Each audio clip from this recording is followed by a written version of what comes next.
Split screen was practically a gaming institution in the 2000s to the 2010s, but with the advent of the 8th generation of consoles, it's been all but lost as a feature. Despite not being a console gamer, I am very fond of split screen. There's just something different about being able to sit next to whoever you're playing with and share a screen. There was a period of time where we had just moved into a new house. Without internet, we busted out an old hand-me-down Xbox 360 and borrowed the entire Halo franchise from a friend. Being able to play games physically next to my brother has been a great bonding experience for us. Games like Little Big Planet and Resistance 3 were formative experiences for me when I was young. Without split-screen features in these games and more, I doubt I would have been able to access these experiences until much later in life. Nowadays, our jolly cooperation takes place mostly over the internet, as we have both pivoted towards primarily PC gaming. But had we not played stuff like Halo and Split Screen, I doubt our love for sharing co-op experiences would be as strong as it is today. My interest in Split Screen has led me to pick up dozens of PC games that allow for couch co-op. This is how I ended up rediscovering childhood games like Helldivers and Castle Crashers. But through it all, there's only ever one series of co-op shooters that ever eluded me.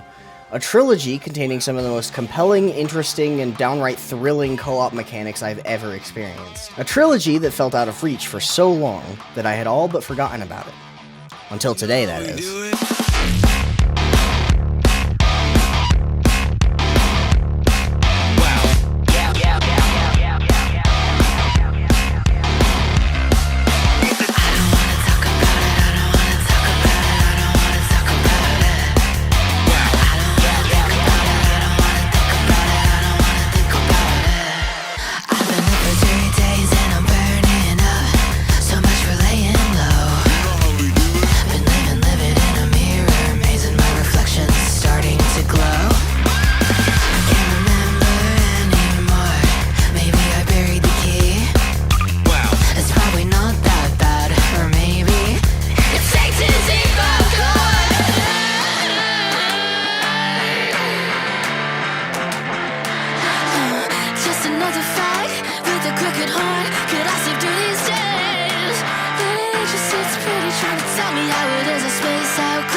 There's a message in a bottle with my name on it, drowned in a glimmering sea.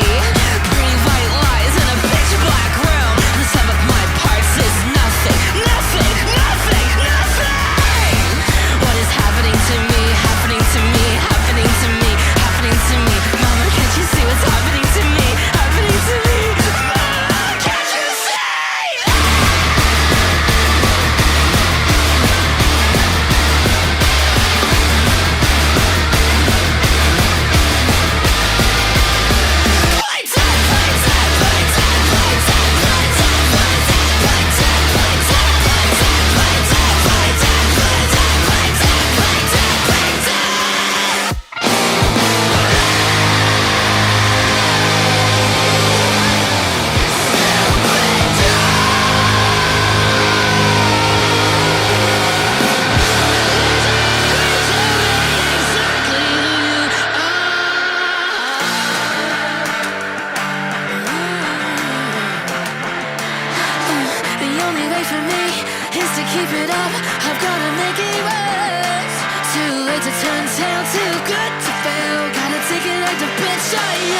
Just play.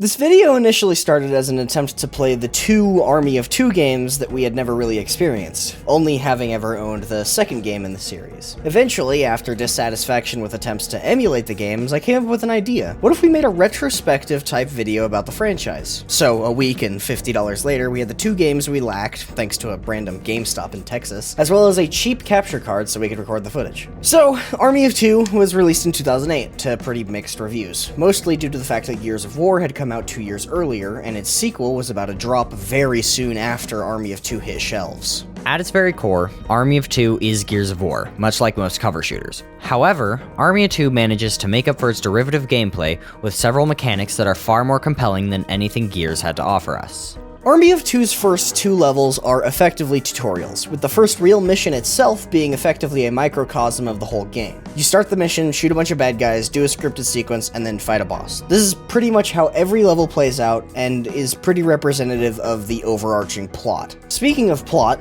while I'm not going to summarize any of these games, I will try to bring it up when relevant, since the character-driven narrative present in these games is half the appeal to us. Salem and Rios are our protagonists for most of the game, and they're introduced to us during a training mission as US Army Rangers. This mission is treated like a warm-up for the characters, but for us it's just the tutorial. The mission directly afterwards is practically the second half of the tutorial, being very straightforward and allowing the player to ease into the mechanics. It's comparatively short, only taking about 20 minutes to complete as opposed to the 40 minutes to an hour standard that most missions in these games take. After extracting, Richard Dalton, the commanding officer for the pair, is lured to PMC Group SCC with the promise of more money by Clyde, this absolute snake of a man. He's important, so remember him.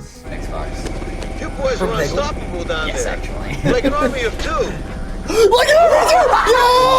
He said the thing! He said the thing! Dalton hires Salem and Rios as contractors, and during this time skip is where they finally get their iconic ballistic masks. During the tutorial and Somalia levels, they were just kind of wearing some anti-shrapnel masks, but here both masks are actually unique to their character designs. These character designs are so fantastic that I struggle to put it into words. 40th Day would let Rios bulk up a little bit and gain a few inches on Salem, but even in Army of Two, Rios and Salem stand out from each other, not just physically, but also mentally. More on that later.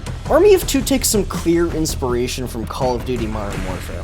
Army of Two is set like right after 9/11. Yes, like the actual 9/11 attacks. 9/11! Oh god! Oh shit, is this games whole? It is, it literally is, look, it's the Twin Towers in the background! Literally 9/11! And thus, the first few levels end up putting you up against generic terrorists before the conspiracy plot fully unfurls. They also have you attacking a chemical weapons facility in Afghanistan that the terrorists are running. I don't know, it's problematic, but overall, mostly a product of its time. Okay, so basic gameplay stuff. Obviously this is a cover shooter, so it has a cover system. And personally, I don't think I've ever played a game with a better cover system. I'm really not a fan of the Gears style where you press a button and you lock on. It just ends up feeling kind of restrictive. Army of Two, on the other hand, has an incredibly soft cover system. In fact, it's almost too soft. It's a bit hard to tell when you're in cover, but once your character leans up and stops taking as much damage, that means you're probably good.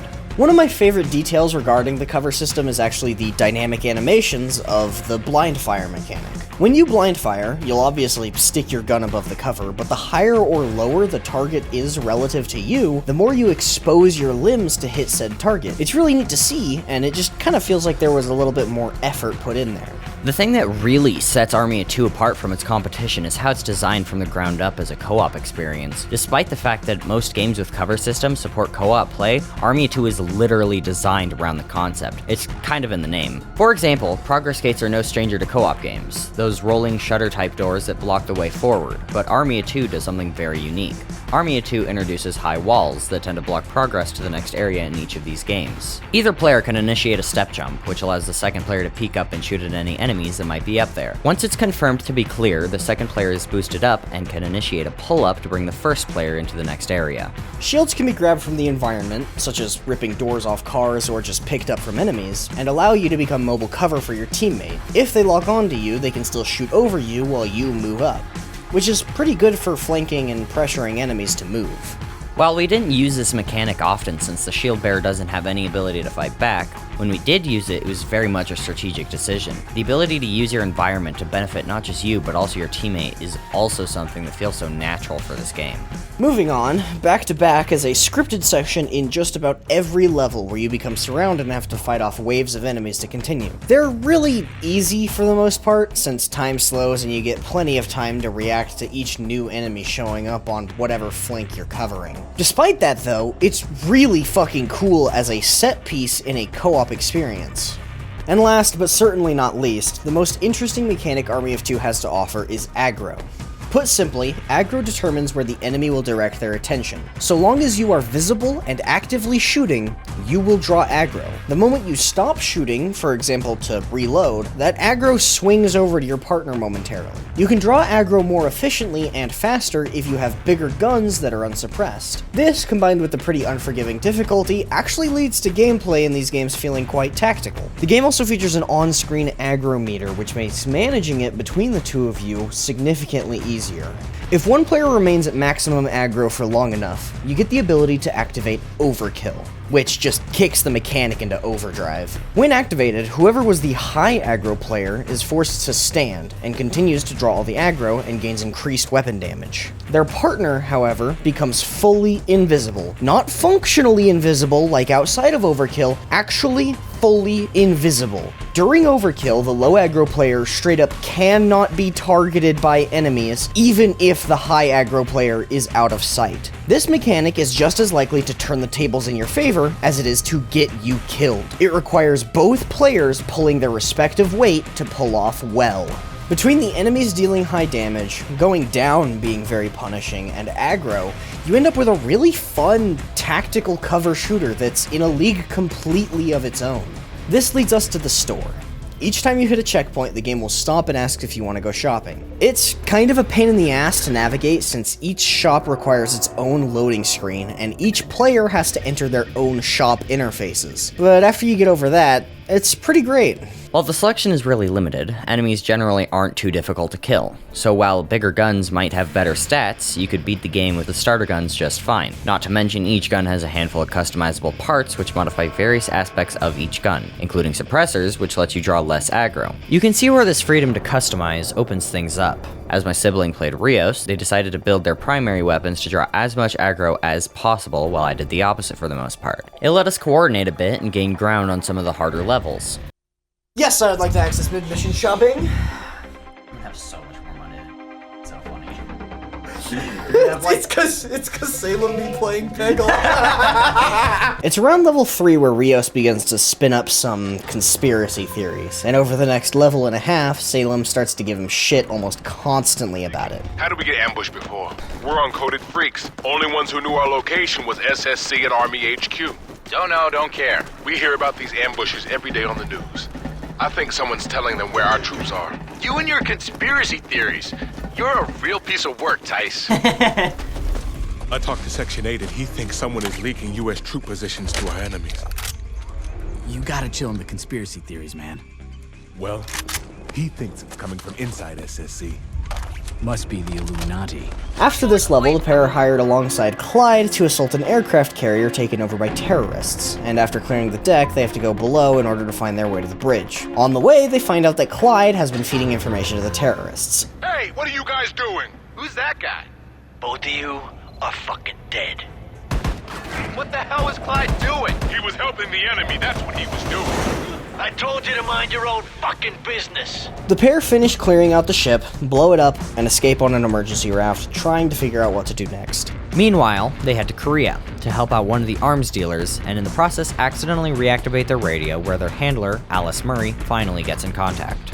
She offers them one more contract and they decide to take it since Salem is flat broke. The contract is the assassination of the mastermind behind the aircraft carrier attack. But once the bridge goes down, it turns out that they've been set up. Clyde and Dalton and SCC set the duo up to kill a US senator who was opposing a bill to privatize the military, of which said bill was being heavily lobbied by SCC. Turns out Clyde was feeding US troop movements to terrorists to make contractors like SCC look better in comparison since they were taking less casualties. Reported as murderers, the pair are now being chased by the entirety of the Chinese military. And it's because of these extenuating circumstances that we get one of my favorite character moments in the game during this mission.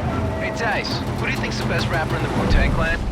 Elliot, we just got set up to kill a U.S. senator. Our careers are over, and we're in a life-and-death situation. Why are you asking me this shit right now? A lot of people say it's the RZA, but I kinda like Ghostface Killer.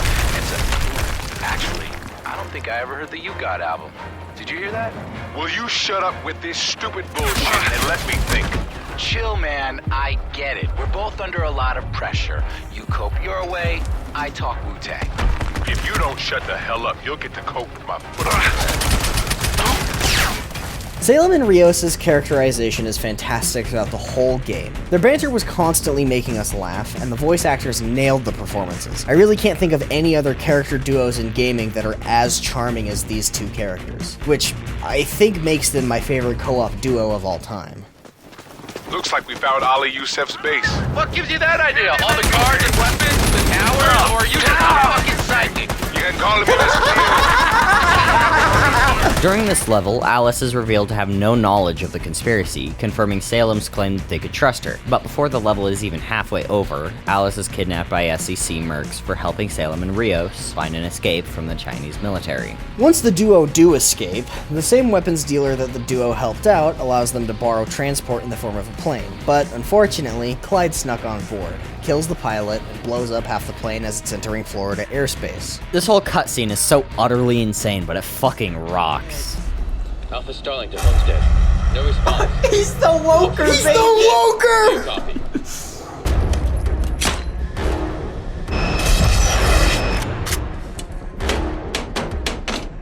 He didn't just shit.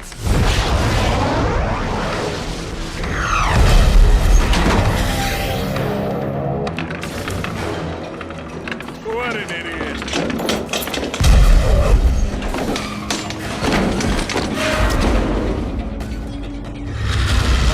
Going down. Let's go. Roger that.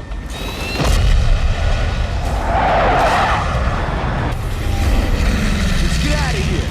Open, damn it. Open!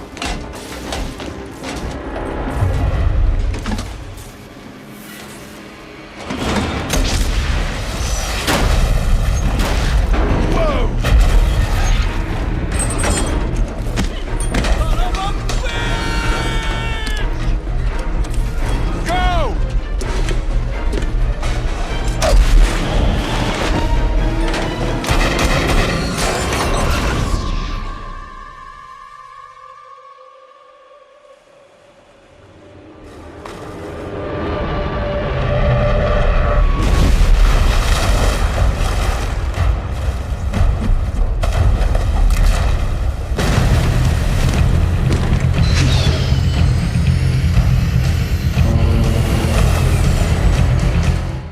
Salem and Rios land near the airport Alice is being held at and have to fight their way to her. This level is by far my favorite in the entire game. Airports are way up there when it comes to the coolest gunfight locations of all time, and Army of Two does not disappoint. This section has some brutal open spaces, and they throw so many mercs at you that it's a genuine difficulty spike, and I love it. They just keep pushing up on you, and you have nowhere to fall back to. It's so much fun. Once Alice is rescued, the pair head to SEC HQ to find evidence of their innocence and get revenge on Dalton. You have to do some vehicle section shit to get a train working, which is an interesting change of pace for what's normally pretty linear level design. But once you get to the base of the tower, shit gets real. There's hardly any cover between the front of the building and the lobby, which means this is by far the most tactical arena of the game, with hundreds of enemies, dozens of them being smarter, heavily armored, or just incredibly aggressive. Combined with the very sparse cover, it's just so much fun. This is actually where we began to use the final unique mechanic Army of Two offers: feign death. At any point, if you are low on HP, instead of dying and going down, you can press a button to fake your death, and regenerate your health at a slower rate while your partner keeps fighting. Once you stand up, however, feign death will no longer work for the rest of the current combat encounter. Feigning death is really good for drawing the enemy off you, since once you go into the downed state, it's way easier for them to finish you off. So sometimes faking death is more viable than trying to tank the damage and find cover. I can't believe all these years we never really knew who Dalton was. You know, you gave me all this shit about conspiracy theories, but it looks like I was right on. Okay, you were right. Is that what you want? Want to say I told you so? Go ahead. I told you so. There, you said it. How does that feel? Good. Fighting up the tower, the duo gets the evidence, has a boss fight with Clyde, who, by the way, didn't die in the crash, and they blow Dalton the fuck up. I'm gonna tell you I'm so bad, your own mama ain't gonna recognize you. Yo! Leave my mama out of this! I'm gonna kill you both, slice you open, and go to an aerobics class wearing your intestines for leg movers. I mean, does that even make sense? Want a piece of this? Come and get it.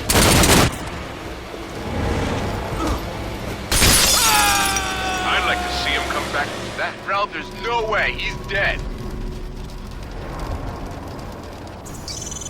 Shit, he's getting away!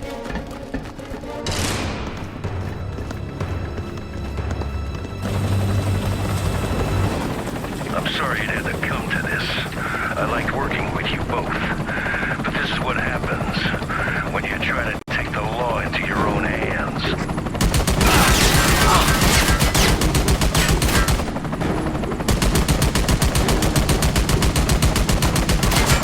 Survey says you're dead.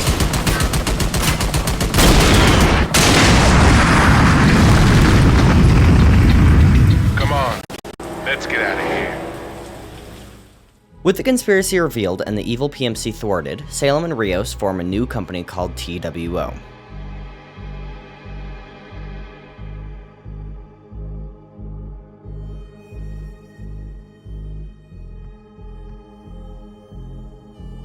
And that's about it.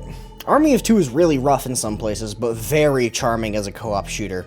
I'd even argue that it's a must-play for anyone who likes co-op shooters at all. Overall, I think I'd give it about a 7 out of 10. It's really fun, but the plot is problematic in some places and kinda just service to the gameplay, which is frankly fine with me when the gameplay mechanics are as fun and interesting as they are. Army of Two is solid. It's not anything groundbreaking, but lays a foundation. Army of Two: The 40th Day is a direct sequel to the previous game. It was released in 2010, a whopping 2 years after Gears of War 2, so you already know it was given a 7 out of 10 by most critics. 40th Day takes place in Shanghai as Salem and Rios are working for their own company, TWO, taking on a contract that's left especially vague. Right off the bat, there are several improvements over the previous entry. You can manually switch shoulders now by clicking the right stick. Previously, you would have to push yourself up against a corner and wait a second while the camera recognized you were trying to look over the left side, and it was just a pain in the ass and awkward. The cover system is far more visually consistent, with your character throwing himself into it with some particle effects, but it's very much still a soft cover system. Moving between and away from whatever cover you're on is really smooth and simple, and I'm stressing this for a reason. Melee in the first game was tied to the right trigger, the same button you shot with, which made melee attacks very difficult. Thankfully now it's been rebounded to B, though confusingly the button you take hostages with is on left bumper, which is the same button used to give orders to the AI teammate. The store system and weapon customization has been completely overhauled. Now you can use any parts from any purchased weapon of the same type, despite how cursed it may look. Suppressors return, as well as the new addition of sights, each of which can be equipped or removed so long as they were equipped in the store. This gives you even more options for high-low aggro cooperative strategy. Moving on, the duo place beacons as per their contract and are introduced to the morality system via a group of police. They're just kinda doing their jobs, so our companion JB grabs one and tells us to tie the other two down. Tying down combatants and freeing hostages nets us small amounts of morality points. It's pretty much always worth sparing the people you can. The first real morality choice happens at the end of the first level, and this sort of sets the standard. You can shoot JB for a bonus, or let him go in return for nothing. More on this later. Goddamn assassination missions. I thought we left all that behind. Yeah. Well, what else could go wrong?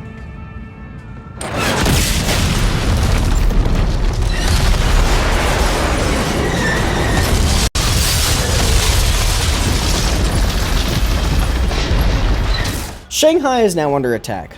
Why? I don't know. And we won't ever know, I fear. Maybe it's explained in those voice logs you can collect, but fuck that. 40th Day subverts the established formula enough to keep things fresh, and one of those instances shows up here, where a wall boost causes the players to separate, with one having to cover the other to cross a chasm in a building. This is something that happens fairly often, and sometimes it's completely up to the players if they want to separate in order to cover a wider area. Alice is being held captive in the African consulate, so naturally, you go and rescue her. Afterwards, she begins to work on on extract while Salem and Rios head towards a safe house. For the entire duration of the section after rescuing her, she actually becomes a companion who is really competent. She can pick up guns and even heal downed players. It's fun and something the game only does one other time.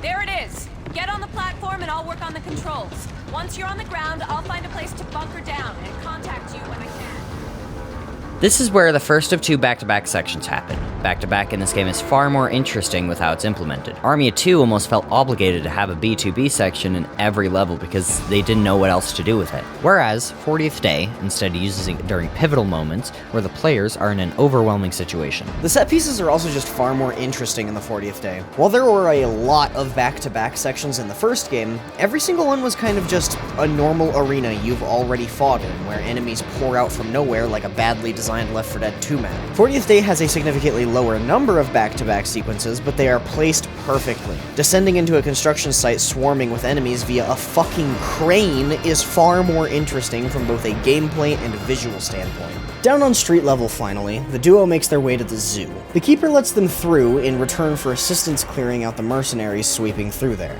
Overall, it's an unremarkable level. It's the same gameplay as it always has been, but the one thing that stands out is the zookeeper.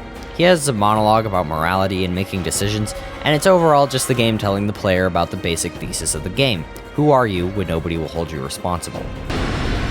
Dumbo!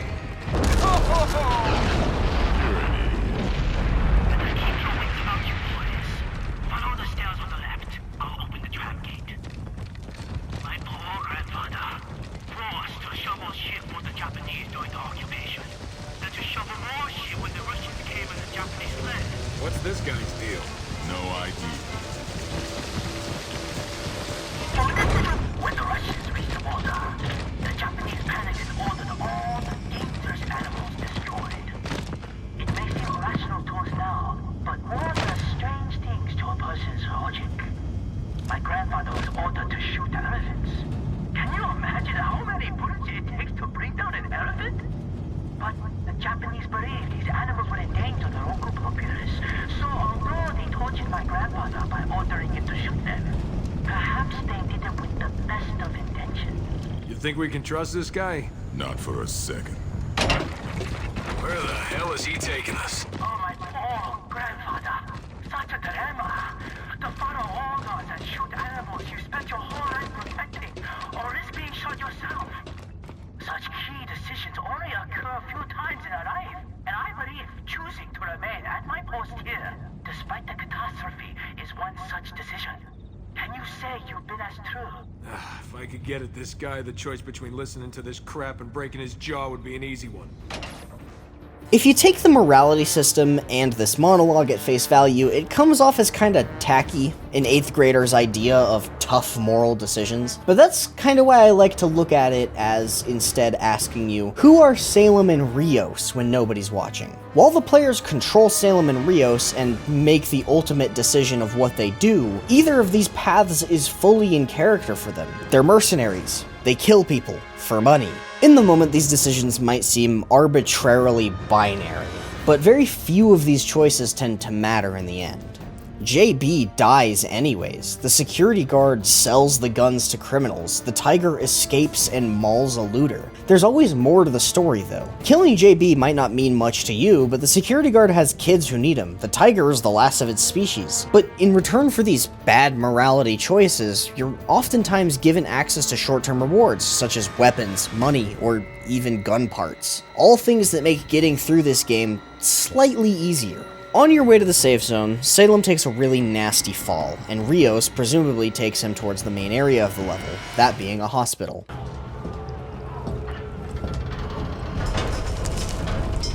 Whoa, careful, Salem, this ain't too solid. That's fine, look. Solid Shanghai construction. Oh, shit. Oh, man, I'm gonna go ahead and not get up from this one, Rios. Hang on! The invading force is holding the city hostage and threatening wholesale slaughter should any outside army breach their roadblocks. But as of yet, they have made no demands of the UN and have not contacted Beijing. Good. You're up and moving. Come with me. No Most of Shanghai is trapped. We're the last functioning hospital inside the barricades, and we've been under constant attack. We're used to it.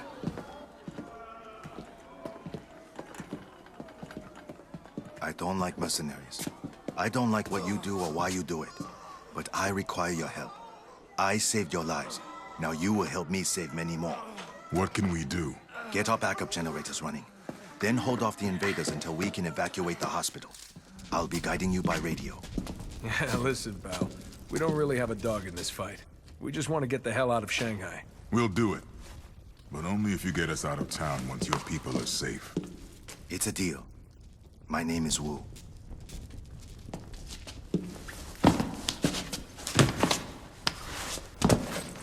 This is the first, and I believe the only time you are judged for your morality choices. If you've picked all 3 good options, you gain access to the armory, where you will unlock a new sidearm. Otherwise, you are denied access to this gun. This showcases that Army of 2 really wants you to play through it multiple times. Even the first game rewarded you for completing multiple playthroughs by permanently unlocking weapons, depending on the difficulty you finish it on. Along the way to the generator room, you meet a kid. He promises to lead you to your objective, so you bring him along, at least so he can get to safety. While following the boy, you find your way to the basement, where you meet Pyro TF2. This is the final variant of the big guys, as we call them. Big hulking enemies who take some cooperation to take down normally. In the first game, they were pretty bland. Guys with machine guns that could only be damaged from behind. But keeping with the trend of improving upon its predecessor, 40th Day introduces 4 different big guy variants. Shotgun guys are the outliers of the bunch. Their helmets can be shot off to deal extra damage, and their body armor is fully penetrable, meaning they are effectively bullet sponges if you don't aim for the weak points. The Gunner, Grenadier, and Pyro all work very differently though, each having a specific weak point where they are vulnerable while the rest of their body is completely immune to damage. While functionally these serve the same purpose that the single enemy type from the first game do, they feel so much different when in actual play. Gunners make good cover scarce. Flamethrowers obscure things visually and deal damage over time. And finally, the Grenadiers coat the field in grenades, making advancing near impossible. These variants really help spice up the gameplay and keep things fresh, while keeping the gameplay cooperative and tactical. During your fight back towards the main wing of the hospital, you have an option to allow the kid to take up a sniper rifle and help fight the enemy across the road. Accepting the offer will have him help, as well as unlock the only 50 cal in the game. However, the boy will die, leaving his parents to mourn their child after the attack on Shanghai ends. Keeping the boy hidden and leading him back to the doctor shows that his parents were being held hostage, and he rescues them with a gun he hid away. Now, once you get back to reception, this is where the game starts to take a turn for the difficult. The fight in the lobby is pretty brutal due to the single viable piece of cover being the desk. This is also the last time the game looks in any way normal, since the moment you leave the hospital, the art direction changes drastically. Entering the streets for the first time in 24 hours, and the city looks drastically different. All the fires have been put out, leaving only ash and rubble. This deep gray palette beautifully contrasts with the bright red leaflets and uniforms that sweep across the levels now. It's a far cry from the first few levels. 40th Day's constant contrast in art style really makes it stand out. The gritty, realistic military shooter transitioning to comics to showcase the consequences of your actions is something that really stood out when playing. These themes might seem out of place, but with the context that there was a comic made to fill the gaps between the first 2 games, these cutscenes suddenly fit into place a lot more. The duo is directed towards the mall in an attempt to find a way out. At some point between Salem's loss of consciousness and entering Shanghai's streets again, contact with Alice has been lost or spotty at best. It's unclear. The 2 tell Alice where they are headed, and she almost immediately transmits what seemed to be a warning. Hello? Can you hear me? Good to hear your voice, Alice. Where are you headed? We got a lead on the way out, a shopping mall up ahead. Keep the old Penrith Mall. It's for demolition. I'd be careful, maybe. Alice, you there? Alice! Damn it. This level is brutal. The fight to the mall is full of tight alleys, heavy enemy presence, and virtually no cover. Arguably the hardest part of this game for us was getting through these streets. Despite not being mandatory, there's a lot of areas for the 2 of you to get split up, making reviving each other nearly impossible if you go down in a bad spot. This is probably my favorite level in the game because of all of this. It's here where the difficulty spikes and cooperation becomes really quite tactical. In comparison to Army of Two, you would think 40th Day's more compact approach to level design would detract from that aspect, but it benefits greatly from it. The careful placement of, quote, good cover, unquote, and the truly brutal accuracy and damage of enemies makes moving up and flanking enemies something that has to be very carefully considered. Finally making it towards the mall, and you already can tell how wrong this adventure is about to go. The face of the mall is covered in flags and banners, denoting that this is clearly an enemy stronghold. We need to get across that ditch and in the mall. In the mall? You see the size of that propaganda poster? It's getting too hot down here. We need cover. I'll start this bulldozer and we can follow it in. Jesus. Whatever you say, man.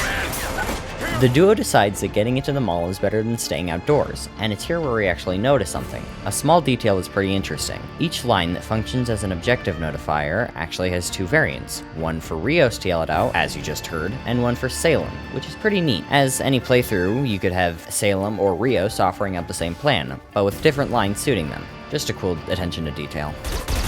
This is not good. We need to get across that gap. Any bright ideas? The brightest. Turn that dozer on and follow the sucker straight through the mall. Works for me.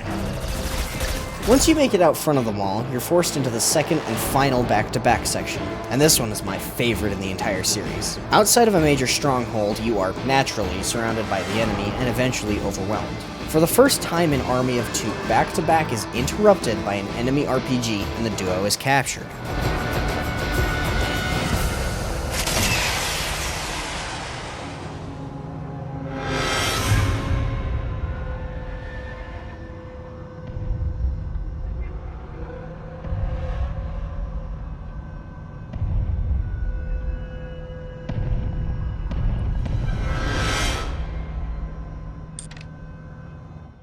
The players are split up, held in cages on entirely opposite areas of the mall. This is something games like to do a lot when it comes to co-op play. It's a nice subversion of the norm, but even when separated in Army 2, you're always within sightlines of your partner. Not here. Rios is easily able to break out when a guard steps too close, and he frantically fights with nothing but a pencil. John Wick? Rios is easily able to break out when a guard steps too close, and he frantically fights with nothing but a pistol towards any way to rendezvous with Salem. But before he can reach him, a new character arrives to assist Salem. Ranyoy, get over here. I have something important to share. Yeah, cool it, amigo. Not looking to make friends. Comedian, yeah? I am Spanish man.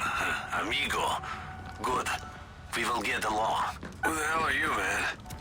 Where's Rios? You and the big man are very close, yeah? Name is Brezhnev. Your friend is on the other side of the complex. I will lead you to him.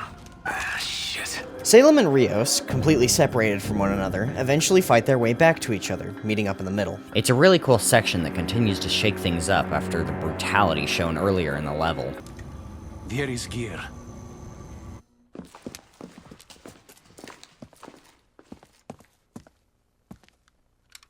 How'd you get caught up in this, Brezhnev? Was working for Big Boss Man. Got bored. Now working for myself. Big Boss Man? Jonah. He is job and a lunatic. Full of big talk about community and freedom of choice. And he pay not too shabby. But most he just want to kill the weak. I start thinking he not so much Marx. Lot more Lenin. Let's just get the hell out of here. The duo gets their gear back and destroys the main radio relay in the mall, before moving onwards to the docks. But before the duo can leave, they are faced with a choice. Brezhnev opens a closet where a woman is being held. He's clearly been abusing and violating her. He offers the duo money to leave instead of doing anything. Wait, are we seriously gonna let this happen?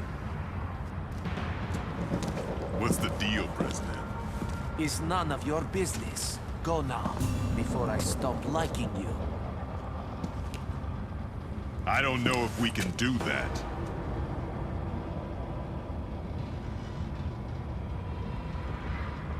All of a sudden, you are men of conscience? Shame.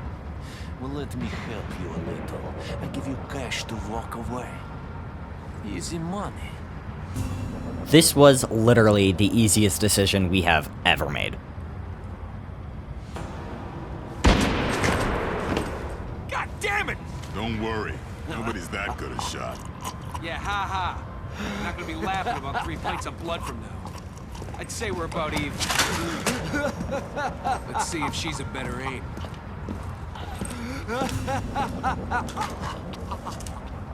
If you let the woman get revenge, it turns out she was an assassin sent to kill Brezhnev and his wife for defecting. This is the only consequence that feels kind of tone-deaf. If you let her shoot him, yeah, she murders an unarmed woman and almost a child later. But what, I'm supposed to give a shit? I shot a rapist and I'm supposed to feel at all like that caused the death of a mother. Like, no girl, that was your choice. They really didn't have to imply what they did with that. It does almost feel disingenuous toward victims, like, oh yeah, this woman who is literally a victim goes on to kill innocent people. Doesn't that make you feel like this decision was deeply complex? I am very smart.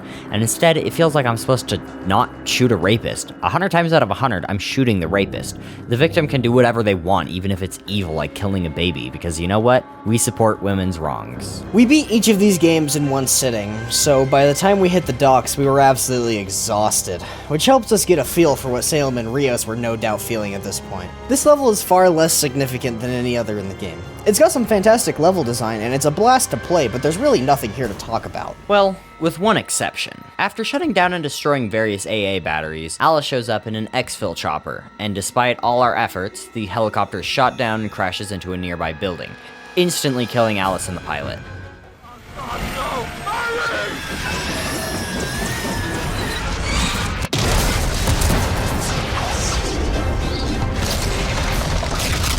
God fucking damn it, it just never ends, huh? It never does. Ah, shit! It never ends! Let's push to the end of the boardwalk and find some breathing room. Yep, our handler throughout the past 2 games, who was nearly always there to support and assist us, dies, off-screen, in a cutscene. And it isn't even fully confirmed until the 3rd game. This is probably my only complaint with this game. I just genuinely cannot believe they killed Alice Murray, my goat, off-screen. Huge bummer. Stuck without any support, the duo decide to get revenge.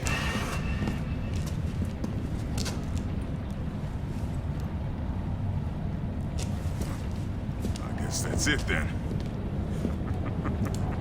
Always figured we'd end up going out big, not holed up in some rat's nest next to a river.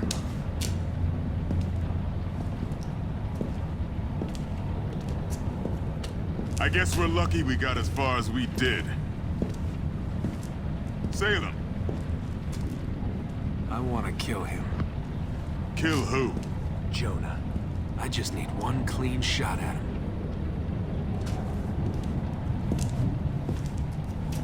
Then let's do it.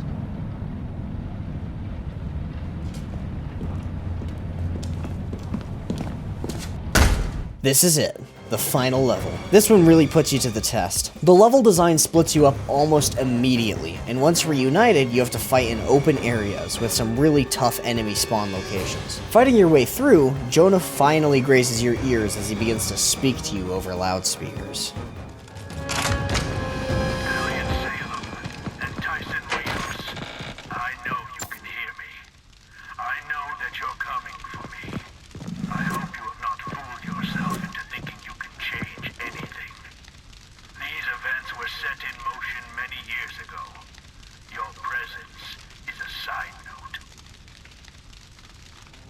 Jonah has clearly been built up as a total nutjob, an idealist with an army that is practically a cult. His motives are never shown in plain text, and you know what? I don't think Salem or Rios would even care. Nothing justifies the attack of a civilian city and a murder of millions, but at this point, the duo only care about killing Jonah. While the level is tough, the final encounter is the most difficult challenge the game has to offer. It's not a boss fight or anything special. Rather, it's just a single door, facing a wide and a long staircase stacked to the brim with enemies and emplacements. Fighting up this took us over an hour, and almost 10 minutes straight on our final and successful attempt. I do almost prefer this to a boss fight though. With the tactical nature of this game, having the final challenge be a test of strategy instead of a battle of attrition is very much welcome. The morality system does affect one last thing here in this level.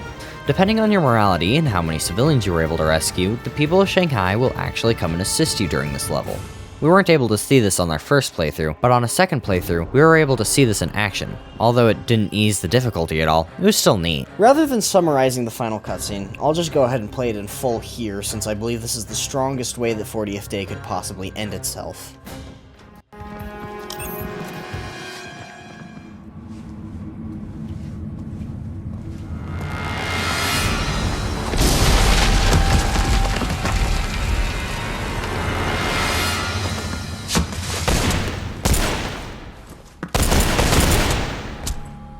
Wait.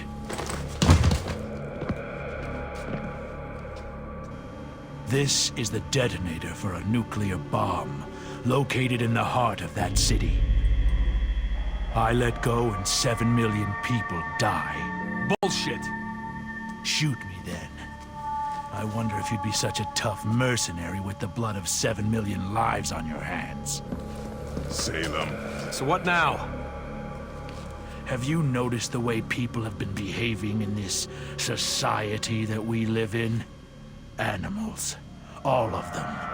Take away the shell of government, these laws, and people are nothing but beasts. Completely selfish and infinitely ignorant. What the hell are you talking about? I'm talking about honor. Sacrifice.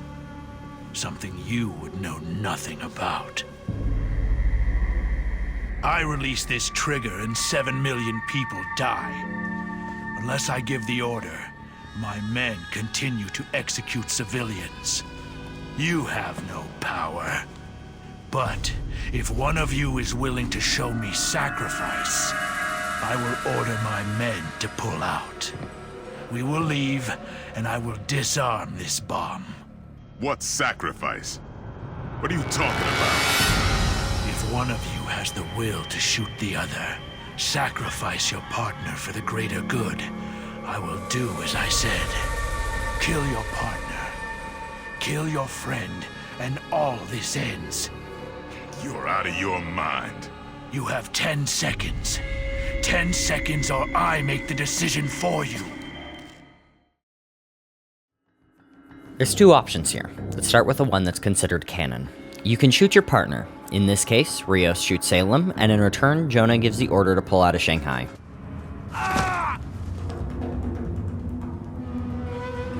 Give the order! I am a man of my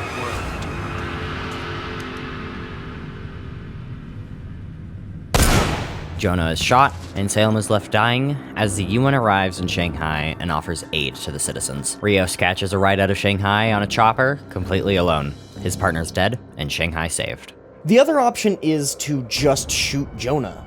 And much like every decision in the game, it's almost meaningless. There is no bomb. Jonah was either lying or the bomb was a dud. But it's this lack of agency that I think really hammers home the rest of these choices. I don't know if they really thought each of these decisions was deep and meaningful, but this one is the most interesting. One of these choices asks you to betray your partner, to, from your perspective, save the city, or call Jonah's bluff. Both these decisions affect the morality stat, although at this point it's irrelevant. You get nothing for doing the right thing, except every choice in this game is like that actually. Why do you care about JB? He dies anyway. Why do you care about the security guard? You need those weapons. Why should we do the right thing when we get next to nothing for it? Now, it took me almost a month of reflection, but I think I finally understand the 40th Day, the game, and I think I also finally understand Jonah. Jonah is wearing a jacket which implies that he is a veteran, possibly even of the Vietnam War. He's clearly bitter of the things he did, the sacrifices he made, which is why he demands that you make a sacrifice yourself. You see, Jonah believes that in a war zone, people are animals, and without rules, they devolve into beasts, and the weakest of them are cold. Jonah and his army are also direct references to the Bible. Jonah himself is named after a prophet, and the name of his army, the 40th Day, is possibly a reference to Noah's Ark and the apocalyptic flood in the story that cleanses the earth. I don't think this is the devs saying anything in a meta way, it's more so flavor that adds to the character of Jonah and the events of the game. The morality system seems utterly out of place at a first glance. Other than the replayability it provides via certain rewards, the game would feel identical without these choices. But the game needs them, because while Jonah doesn't taunt you via radio throughout the entire game, the morality system and the decision segments perform the same function that a Pagan Min radio call would, for example. This system, that seems completely arbitrary on the surface, is Jonah exerting his influence and his ideology directly onto the players and their characters. The morality system isn't just do the right thing versus do the wrong thing, but for money. It's much more about Jonah and whether or not you prove him right. Is Jonah right about people? Do you become an animal without rules to follow? Conceptually, this is probably the best way I've ever seen a morality system used as a thematic device. 40th Day doesn't just tell you what the villain's ideology is, in fact, it refuses to, right up until the end. 40th Day makes you experience it. Now, there's a reason Rios shooting Salem is considered canon here, and it's because of Rios as a character. He consistently chooses morals over money. Out of here. I'll pay you whatever you want.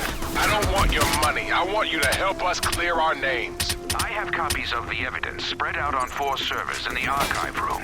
You can upload it, but hurry. Dalton's up there trying to destroy everything. Okay, and one more thing. If you're involved in this shit in any way, you need to turn yourself in. Friends of ours have been killed. I will. Just get me out of here. Okay. We'll take care of Dalton and be back for you. Idiot! Stockwell was offering to give us money and you were like, no, just do the right thing. Since when are you such a goddamn Boy Scout? He said he was gonna turn himself in. That's what matters. Like he's really gonna do that. That guy will be in Venezuela by sunrise. He's refused large sums of money in return for someone doing the right thing, and he almost always has been the moral compass of the two, asking what is truly right. Rios, despite all his wisdom, couldn't call that bluff in the end, and so he decided to shoot Salem despite everything. Basically, each of these morality choices is just do the right thing or Salem's idea. And it does fit the characters really well. The consequences don't matter at all to us. The real interesting thing is how the characters' moral gray positions as hired guns makes these decisions really shine when given to them. The 40th Day is probably the best one in the trilogy. It's got massive improvements from the core gameplay of the previous entry. Its narrative basically never interrupts the gameplay, always being something experienced rather than watched. It's also just far more interesting than the previous game. You don't really know what the 40th Day is doing until the end of the game, and even then it's left unclear, which makes them quite compelling as an antagonistic force. In fact, the way that we don't even see Jonah until the very end is something that I like a lot. Salem and Rios couldn't care less about him until his forces destroyed their only way out of the city.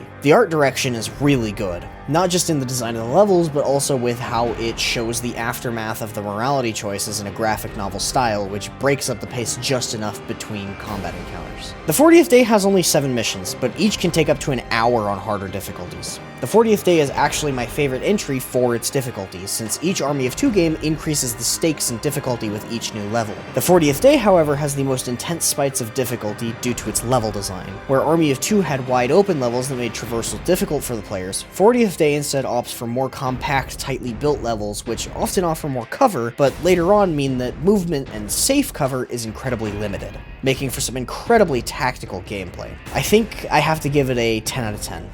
I love this game so much. It's not perfect by any means, but I do believe it's a masterpiece of co-op game design. The 40th Day is my favorite game from the Army of 2 series for one reason in particular: the art direction. The contrasting colors of the streets leading to the mall, the raging fire that fills the environment with reds and oranges while the buildings collapse. The color grading and level design made combat encounters engaging, and during little downtime you can get, there was always interesting details to pick out from the environment. Everything being more stylized really provided opportunities for the game to make the players feel like invincible protagonists. But it was quite the opposite, with Salem and Rios being completely overwhelmed and at the mercy of Jonah and his army. This game is one of the best cover shooters I've ever played, and as far as Army of 2 games go, the 40th Day is the best in the trilogy, and sets the bar high for any sequels or reboots. This is what I've come to expect when picking up any new cover shooters. It's a perfect blueprint for future Army of 2 games and co-op shooters alike. It took the potential of Army of 2 and multiplied it by a tight billion. 10 out of 10.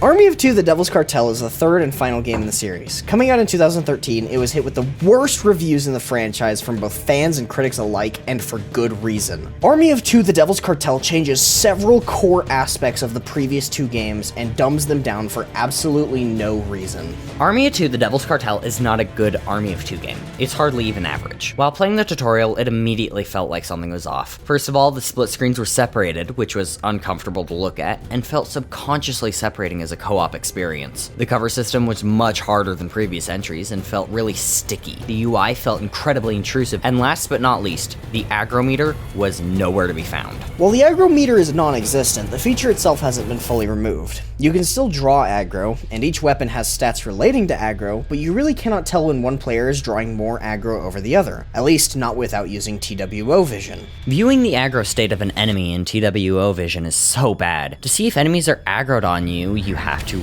enable 2 vision, aim down at a specific enemy, and then you see if they are focused on you. But at that point, your 2 vision runs out, rendering the information useless. It's so tedious and useless to tactically utilize the main draw of the series. If you aim down at a person just to see if they are focused on you or your partner, at that point, it's just better to shoot them. This also isn't even talking about the fact that the TWO vision is just a worse version of the 40th day GPS.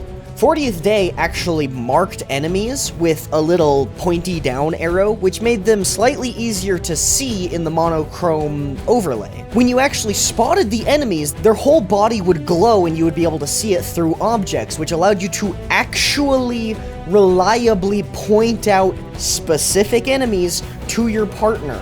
In the Devil's Cartel, all we get is this big, bulky piece of shit UI element that literally blocks the view of the enemy that you have marked.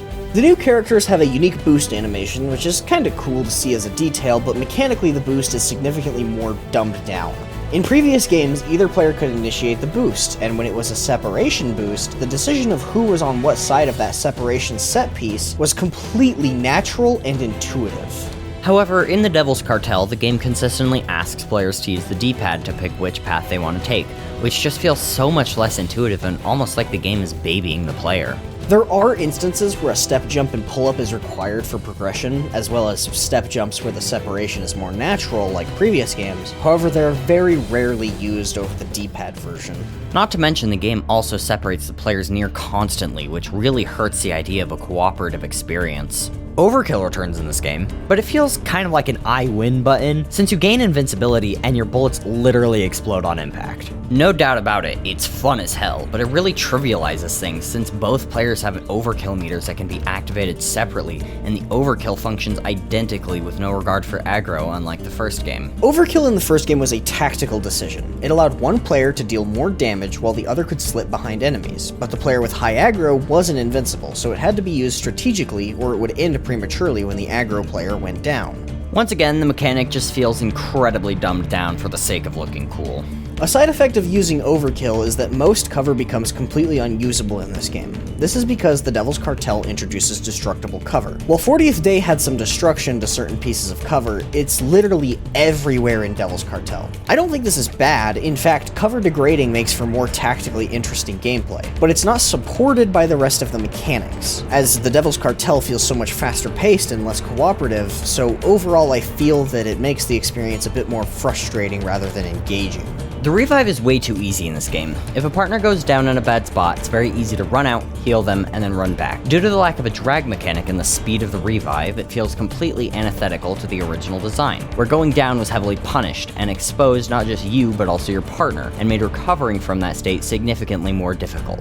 Going down in previous games also felt like a team effort to get back into the fight. The downed could still fight to some extent and cover their rescuer, but at the same time, the rescuer had to path to safe cover to successfully revive the downed player. Another serious thing that's missing is the back-to-back sections. Instead, they've been traded for railroady action set pieces, which, while fun, more on that later, aren't nearly as cool, interesting, or unique as the back-to-back set pieces from previous games. Finally, wrapping up with minor annoyances, temporary weapons don't make a return from 40th Day, where you could just grab an enemy weapon without replacing one of your own, and use it disposably to draw aggro or get a few kills without using any of your own ammo. The GPS was a feature in both previous games, which directed you through the level in case you got lost. In the Devil's Cartel, the navigation waypoints aren't an optional thing.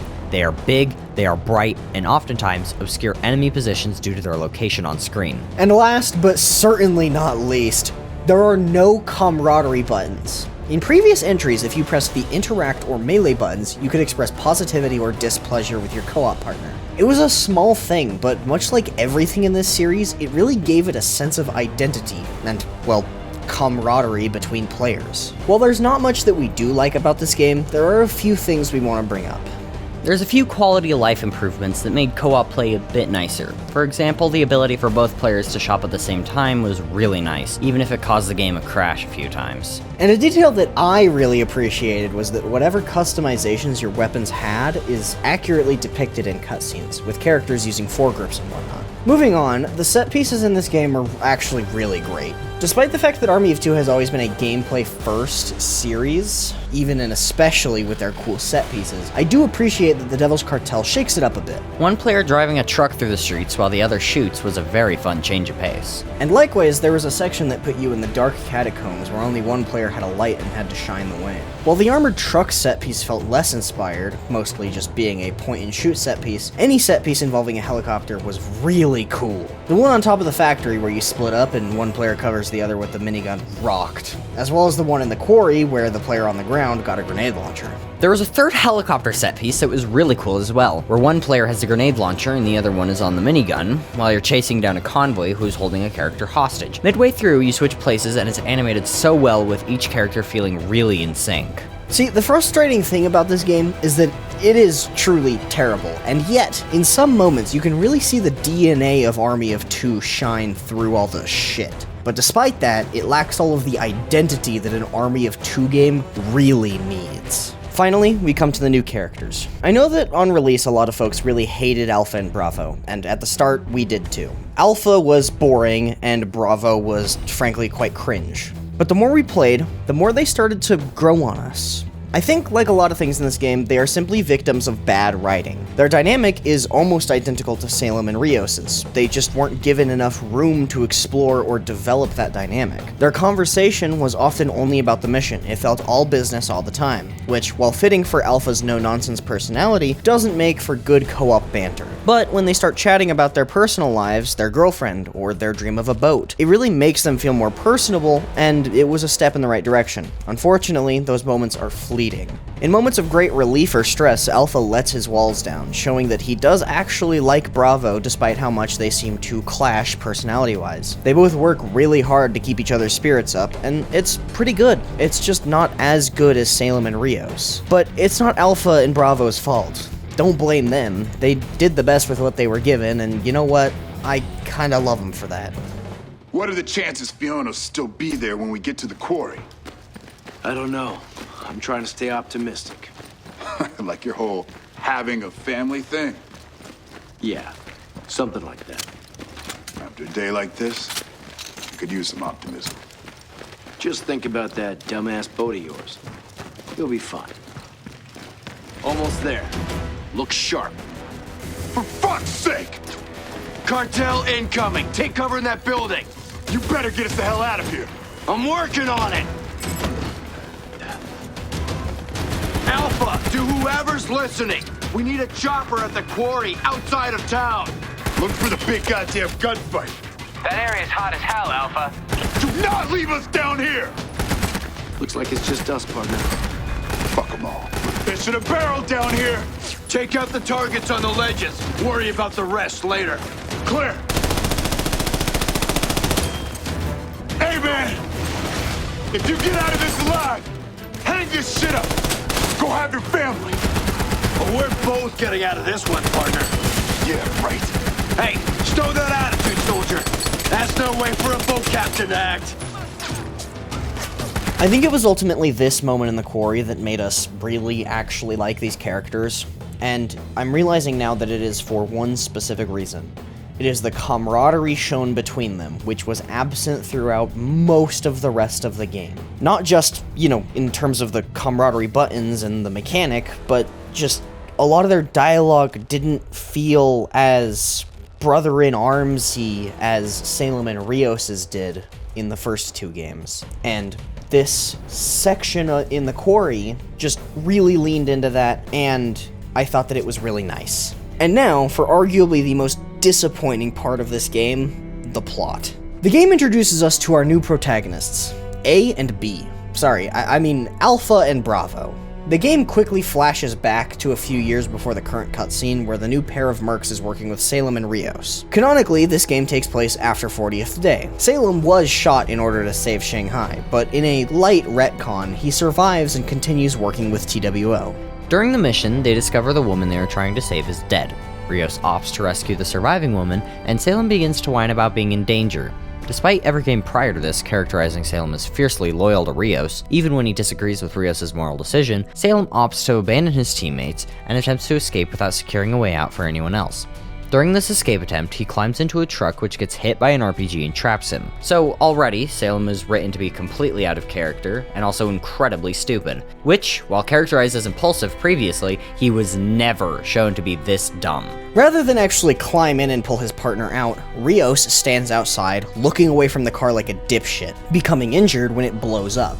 You could argue that he was keeping a lookout for enemies while checking on Salem, but there are 2 other people there to pull security for him, so it's just a terribly written excuse for Rios to get injured and leave Salem behind, and it just resulted in an incredibly contrived plot thread. Fast forward to the present, and the new pair of protagonists get attacked and their VIP is kidnapped. So they go on a long-ass boring journey to find him and run into some dipshit in a mask called Diablo. Ooh, how scary. The duo gets kidnapped at some point, and who would have known? It's Salem! So yeah, Salem's alive and evil and he hates TWO for abandoning him, and it sucks so much ass.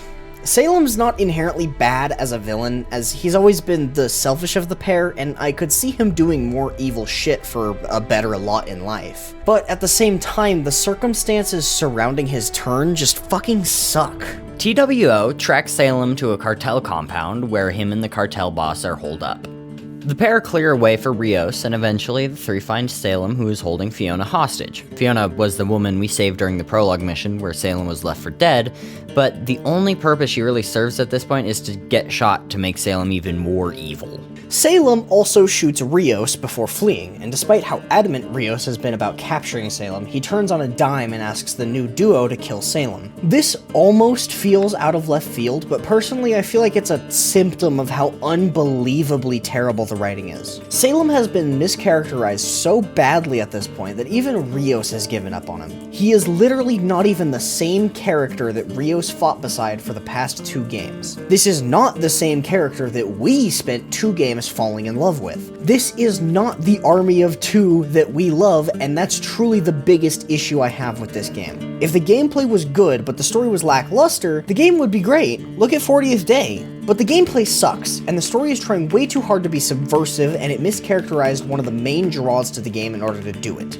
The duo takes Salem alive after a boss battle, with no input from the player, by the way. The new army of 2 says some sequel bait shit, and right before the credits we are shown Elliot Salem's cell being opened by a mysterious figure. All of which sets up absolutely nothing since this game killed the franchise. Salem being evil could have made more sense if set up properly. Since we know Salem is impulsive and doesn't care about doing the morally correct thing as much as Rios does, Salem could have had opportunities to be separated from Rios and paid off since his partner isn't around to keep him in check. It's a loose characterization, but better than what we have. I believe that the near constant barrage of bad writing is primarily a symptom of 40th Day's ending. As I've stated before, I believe that the only true ending that makes sense is Rios shooting Salem, but as a writer, how do you write any story after that? If I was to make another Army of 2 games, there are 2 options. Either set it before 40th Day and keep it as the finale of the franchise, or write the loss of trust between the duo better. Let me lay out my idea for a simple rewrite of a 3rd Army of 2 game. Just completely retcon Devil's Cartel and start over. After Shanghai, Salem wasn't fully able to trust Rios again, and they agreed to go their separate ways.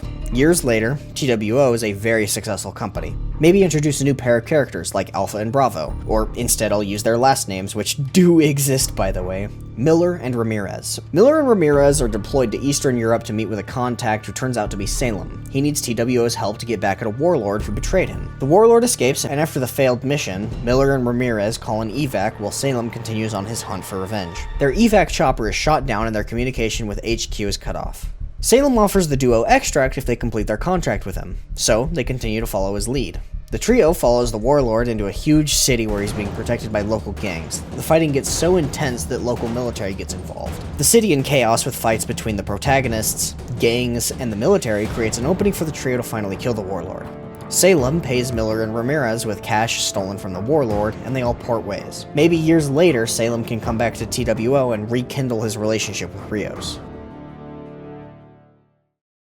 Alright, what do you think about, The Devil's Cartel overall. Bad game. I'm gonna give The Devil's Cartel a 4 out of 10. I think that if the plot was good, we could overlook the massive downgrade in gameplay, and if the gameplay was good, we might be able to overlook the dogshit story. But since both aspects feel like massive downgrades from previous entries, the whole experience just falls flat. It's funny, I'd consider The Devil's Cartel the worst story in the franchise, and that's taking into consideration that the first game had borderline war on terror propaganda, and the second game had almost nothing going for it in terms of plot. The Devil's Cartel is not a bad cover shooter, just an incredibly bad Army of Two game, and it's no surprise that it killed the franchise. This game is awful. Terrible. It's abominable. I hate this game. Not because of its gameplay, I think the gameplay is good actually. It felt a little more restrictive than other titles, but it was fun most of the time. Only, it didn't feel like an Army of Two game, which, when developing a sequel for a series like this, is a mistake you can't really make. Alpha and Bravo feel like invincible main characters, not just in the writing but in the gameplay too, which is something I praised the other titles for doing the exact fucking opposite of. On top of the changes made to the cover mechanic, they completely stripped down the most unique mechanic the series had to offer, and in the process destroyed its identity completely.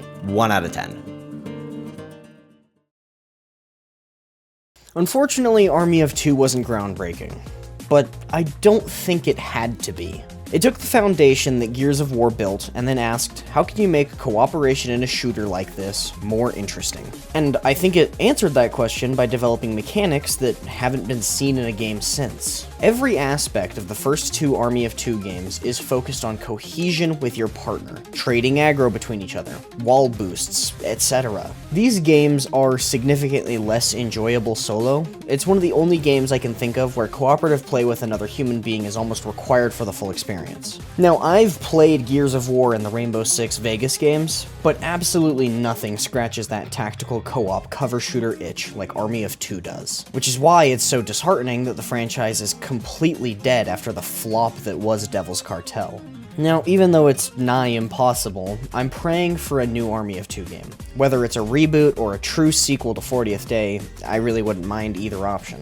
And the very top of my wish list for any revitalization of Army of Two is PC ports either using peer-to-peer or Steam servers. Now, we never brought this up at the main portion of the video, but each of these games had servers for PvP multiplayer, online co-op, and, in the case of the second and third game, servers for custom masks. All of which have been taken down by now, as the franchise has been just completely left to rot by EA.